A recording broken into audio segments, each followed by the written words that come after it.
Hello and welcome to the basic free demonstration video. This video is intended to be more detailed and it will also be less formal. We assume at this point that you have done your company setup through the website, that you have downloaded the software to whatever computers you want to have monitored, and that you are now at your web-based admin panel and you have just logged into your admin panel. This is what you will see when you first log in, and we'll go through a few of these. Edit company, this will appear automatically because of your setup process. You can change this information at any time. This is your license key, stored handily in case you forget it. This is where the latest version of the client software will be located. Product selections, you can change your license count at any time. Change your product at any time, and when you first set up your company it will be in stealth mode unless you have selected the interactive mode of the productivity clock function. Would recommend that you take a look at that video if you've done that so that you'll understand that better. Categorize websites, track URLs. The website content problem notification is basically our SMS feature, and that can be turned on or off there. Would recommend you look at the SMS video as well. Track Windows titles, and then you would update it there. Payment information is pretty self-explanatory. Primary contacts, if you will remember, in your setup process you were forced to create an initial primary contact, which is the admin of the account, and that's where they will appear. It will be the first line here, and they will not be able to be deleted. Information can be modified, and you can change an admin this way, but you can also create as many additional primary contacts as you want. The purpose would be for them to receive email reports or receive SMS notifications. If you've set that up, they could enter their phone number, select their provider, enter their email address here, and then they would be added, and you can do as many of those as you want. Now, if you would just for a moment let's go over to the left hand side, and you will see what appears to be a management tree, which is good because that's what it is. So you see the various levels of managers that have been created here, but when your account is first set up, there will only be one that will appear by default. If you will remember, I told you that users would be added automatically. So this is how it happens. When you download the software and you reboot the computer, that user will appear here, and in a smaller company that's probably all you'll want is the stealth manager, but in a larger company our companies really like to establish many management levels and let their managers manage the people. So I'll show you how to create a manager.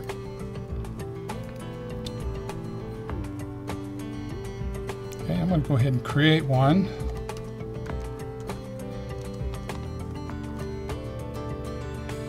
Okay, this is going to be Linda Lovely.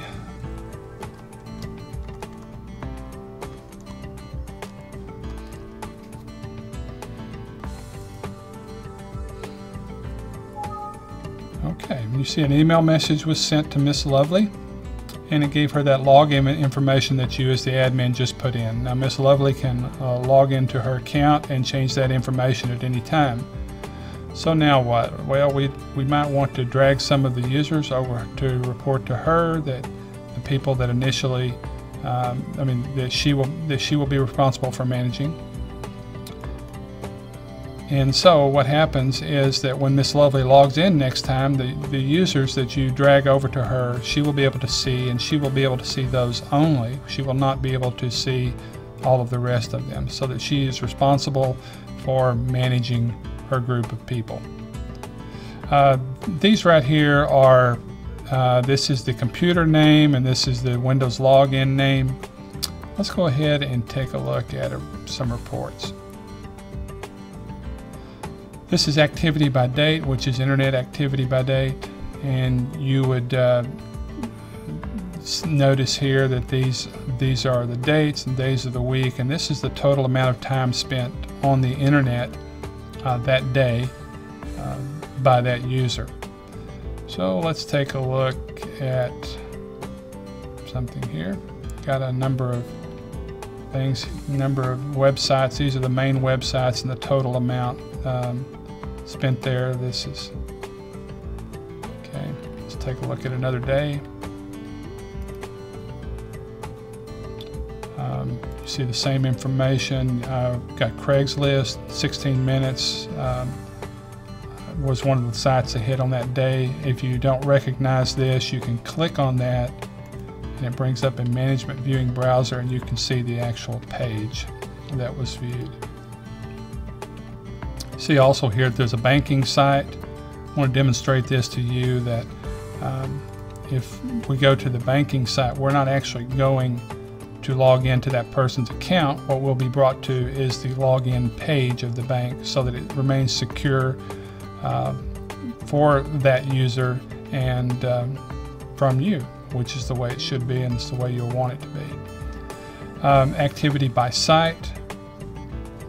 You'll see that these are sorted in the most amount of time spent on a particular site down to the least, and you can see what is being most utilized at that point. Okay. Now this is activity by application and application by date. These are not available if you've got the free version, so you'll get a red message up there if you stick with the free version. But if you upgraded, you would get similar information to this. Now let's take a look over here at the notification categories. Notification categories is a feature that allows you to select categories of websites that you may not want your employees to access.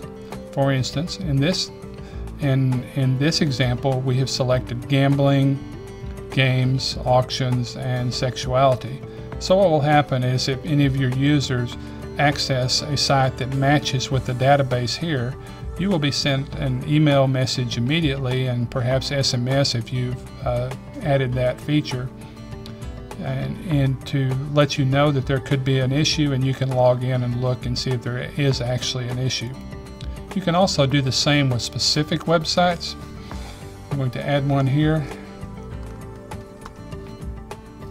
and you can save, and so that if someone went to Pinterest, you would also receive that notification. This is mostly for the application users, but you might find some usage of this as well with the free version. If you have applications on your systems or your computers that you do not want your employees to access, for instance Solitaire, you would receive a message if they loaded Solitaire. You may want to direct your people to only use Internet Explorer, for instance, and you could be notified if any of these were accessed. I'm going to give you an example. If you have a small company and you're the bookkeeper, you want to make sure that if you're away, that somebody accesses QuickBooks from your system, that's a problem and you'd like to be notified of that. But the reason I'm demonstrating this to you is to show you how the system works. If you typed in only short for QuickBooks, you would also receive notification if, for instance, QuickTime was used, and you wouldn't want those notifications. So that's how the system works. There are many other things that we could show you that would take a lot more time. I would recommend that you take a look at the other videos, especially the productivity clock and the SMS notifications, to help understand and utilize this system to its full potential. I'd like to also remind you that you'll be getting a weekly email summary reports. Really, the whole system is designed that you set it up and you don't have to think much about it again. So you get a weekly email of a summary report. You've got the system set up to receive notifications based on your rules, and it's really designed for you not to think too much about it anymore. Okay, thank you for listening. Hope you enjoy.